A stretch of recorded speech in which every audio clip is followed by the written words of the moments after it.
Tips rolling? No. Hi, Madonna. Hi. Bedtime stories, it sounds so nice and gentle to me. And cozy. And cozy. Yes. Have you become a more kind of loving, mature, cozy person? Oh, I hope not. No, but I guess that's the kind of mood I was in when I was writing the album. But you're not anymore. No, it's not that. It's just that I think that my personality has many different sides to it. So sometimes I feel aggressive and sometimes I feel more thoughtful and introspective, and I would say that that's more the mood that I was in when I was making the album. More romantic. And the mood right now? What is my mood right now? Maybe it's a little bit of both. Yeah. If I understood you right, you wanted to kind of change the stereotype ways that men and women are treating each other. Is that right? Yeah, that's one of the things, yeah. So what did you want instead of what we have now? Well, precisely that basically that women were judged by the same set of rules that men were, and that women had the same freedoms, the same kind of privileges and opportunities that men do. Yeah. And because women, I know it's not, I mean, I'm sure it's going to be a long time coming, but that is something that I would want. But it's not like that now. I mean, you've been punished. You say yourself you've been punished. Yes. Why have you been punished? For that reason. For precisely why, I mean, what we're talking about. Mm-hmm. But what did you do that was so threatening to people? Nothing that lots of other men haven't done. But the fact is, we still live in a society where men make the decisions and men decide what, you know, how women are to behave and what's permissive in society as far as sexuality is concerned. Mm-hmm. And men dictate those principles. And I suppose when a woman steps forward and says, well, here's my idea, or this is how I see it, this is my sexual fantasy, etc., etc., I think that frightens a lot of people. I think it frightens women too, not just men. So, Jag känner mig så överraskad av Madonna. Hon är pytteliten i verkligheten och bräcklig på något sätt. Lågmäld och eftertänksam. Jag hade väntat mig att hon skulle vara mer amerikanskt gåpåig och provokativ. Speaking of you as a role model, I mean, when you're talking you sound as a feminist, any feminist. But what's new with you, I think, is that you say you can use anything to get what you want. You can use your sex appeal. You can. Well, you can use what you're good at, whatever that may be. You know, if you're a clever person, then that's what you should use. If you're a funny person, then you should use your humor. You know, it's whatever your strength is. So, what you have to do is find out what your strength is, and then use it. And if you have beautiful tits, you should use them. Absolutely. And that's what you did. Well, I don't think I just used that, but I think that one shouldn't negate or, you know, that side of them. It's not, I don't think that you have to ignore your sexuality or your sexual charisma or whatever you want to call it. I don't think that's a negative thing if you want to get ahead in life, so to speak. So what's the difference between you and a striptease dancer? I'm richer. Why? I guess I've used more of my assets. Mm-hmm. But I mean, if you give advice to young girls who don't know how to behave themselves in this world, would you say to them... Who don't know how to behave themselves? Yeah, I mean, who does when you're young? So would you say, use whatever you have? I mean, if I would say be true to yourself. Mm-hmm. I would say, you know, I mean, a lot of it has to do with self-respect. If you have no dignity about yourself and no self-respect and you go out on stage and take your clothes off, then that is the message that you're communicating. It depends on your own self-possession and how you feel inside. So I would say that that's the important thing. I mean, I have many things to say and many ways to express myself if I am just simply in the act of taking off my clothes and doing a striptease, then I am exactly the same as a striptease artist. But if I have something to say, or I write a song, or I'm performing on stage, or I'm dancing, or I'm acting in a movie, then that adds another dimension to who I am. When you have lived out your fantasies like you do in this book, do they still turn you on afterwards? Well, I don't think that fantasies have to be necessarily lived out. I mean, I was saying these are my fantasies. I wasn't saying this is what I'm going to go out and do. I think having sexual fantasies and having a lot of them is really healthy. All I'm saying is there's nothing wrong with having sexual fantasies. And it's good to have an active imagination and to play in your mind and feel comfortable with them. And the things that I wrote about in my book do still turn me on. After the sex book and some other things that you did. Some other things? Yes, I won't go into that. Like what? Well, like your tour and everything. Girly show? Yes. Mm-hmm. What did you find out about human nature? Well, I realized what a taboo subject it is, the subject of sex or sexuality, and how kind of backwards we are in our way of thinking as far as sexual politics are concerned, and how sexist our society still is, and how frightened people are of change, things that are different. You're saying that you're not sorry, but apparently a lot of people didn't get the message. Well, what went wrong? Well, when I say I'm not sorry, what I mean is I'm not sorry that I did it. What I am disappointed that people didn't understand what I was trying to say. What went wrong is precisely what I was saying that I realized, and that is that I think it was just too much for people to get all at once with, all the things that I was doing at once. It was too much. So too soon, too different. Yeah. So if you were going to do it today, you would do it maybe a little smoother? I probably wouldn't have released my album and the book right at the same time. I probably would have spread things out a bit, but I tend to get work in a frenzy, and as soon as I do something, I want to get it out, so, yeah. I see your sex book as a kind of almost handbook. You say, these are my sexual fantasies, they're okay. Mm-hmm. You have yours, and they're also okay. Mm-hmm. So you're kind of a Dr. Ruth of the pop world to me. Well, I never thought about it like that. I would rather, Dr. Ruth, she's a doctor, people call her up for advice. There's a real exchange like that. I would rather think of myself as a source of inspiration rather than someone who's telling you what you should or shouldn't do. And rather think of myself as setting an example by what I'm doing. A lot of people think that you would do anything, but you have definitely limits. You wouldn't go any further. You wouldn't take any beaver shots.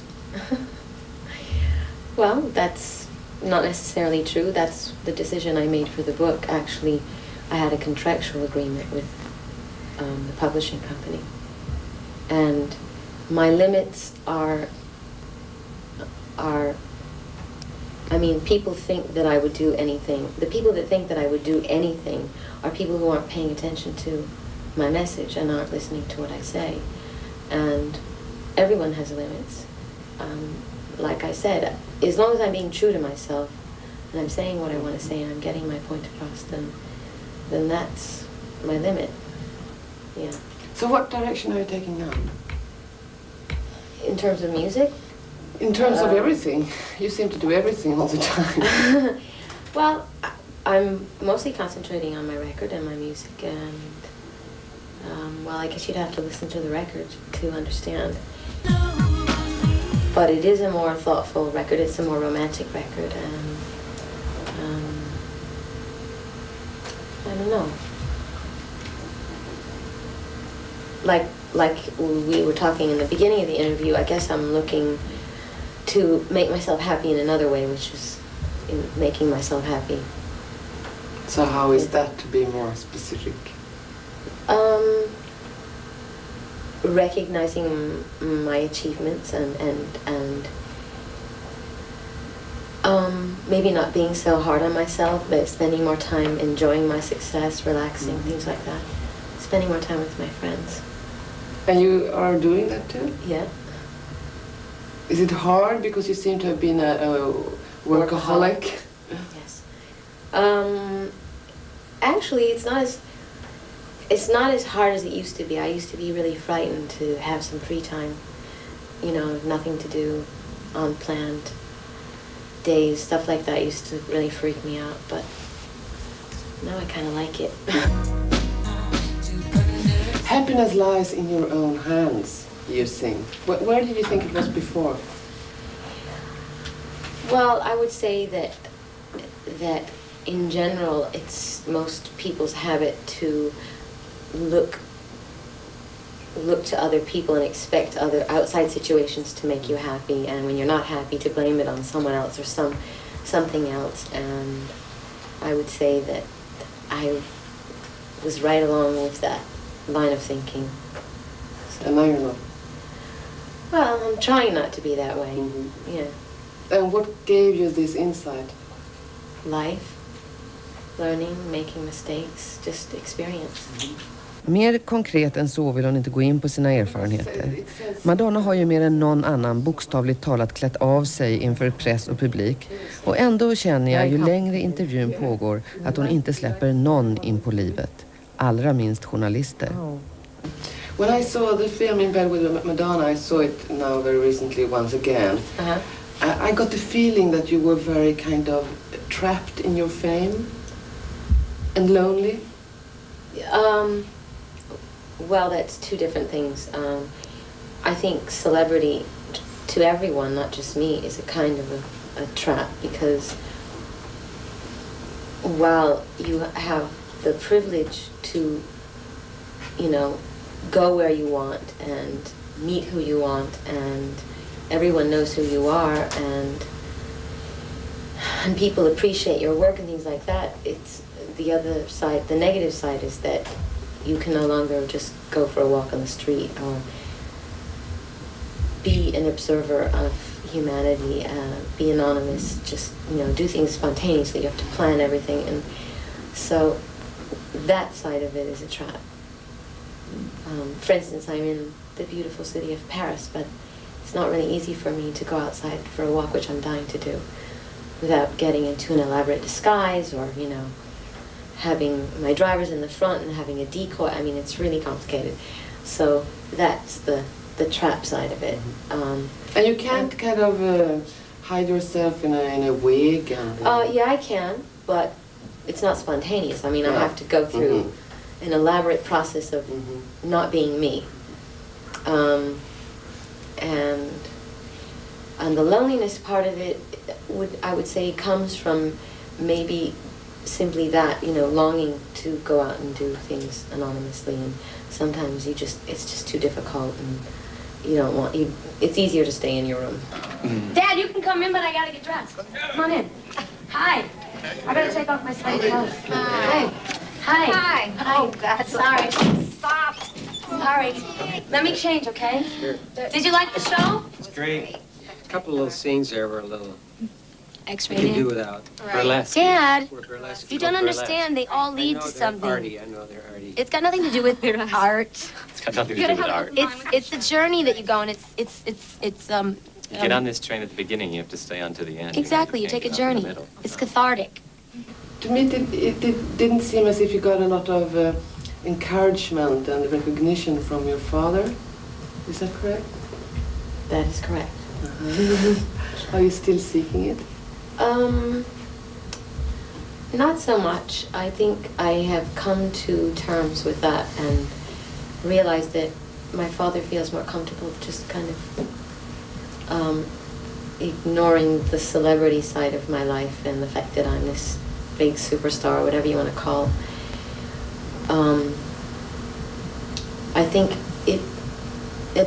it helps him to just treat me like all my other brothers and sisters if he just Ignores that Yeah. you're famous. yeah.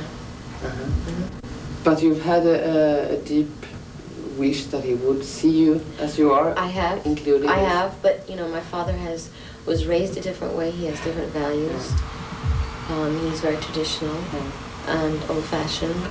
So it's not a kind of private battle you fought in public, all the things you've been doing?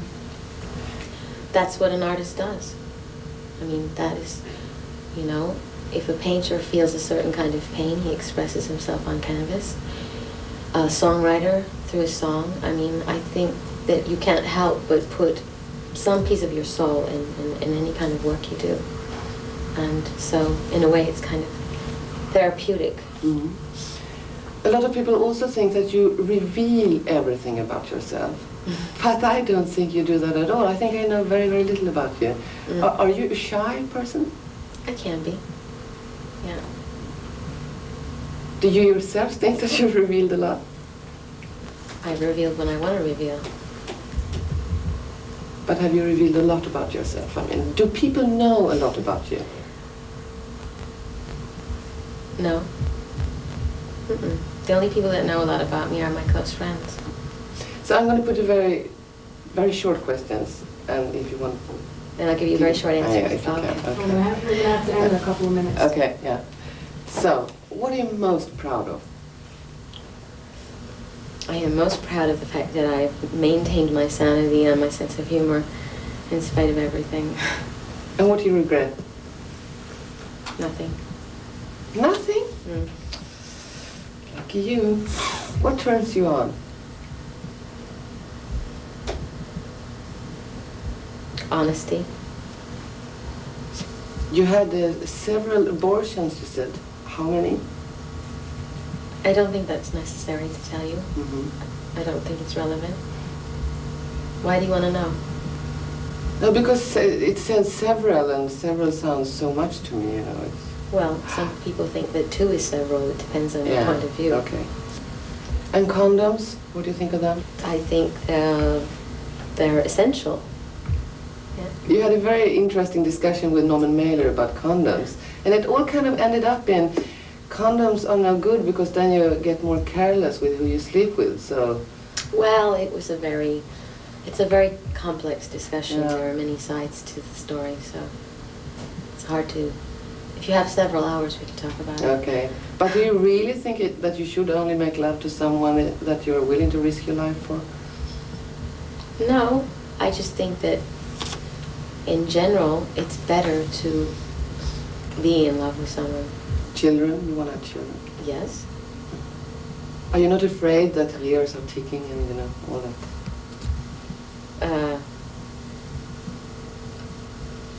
I guess so, yeah. Are you in love with someone? Oh, I think I am. You look as if you are. Oh, really? Yes. Oh, am I blushing? So My hands are getting sweaty. So are you happy with this love? I mean, is it, does he love you? Yes. Mhm.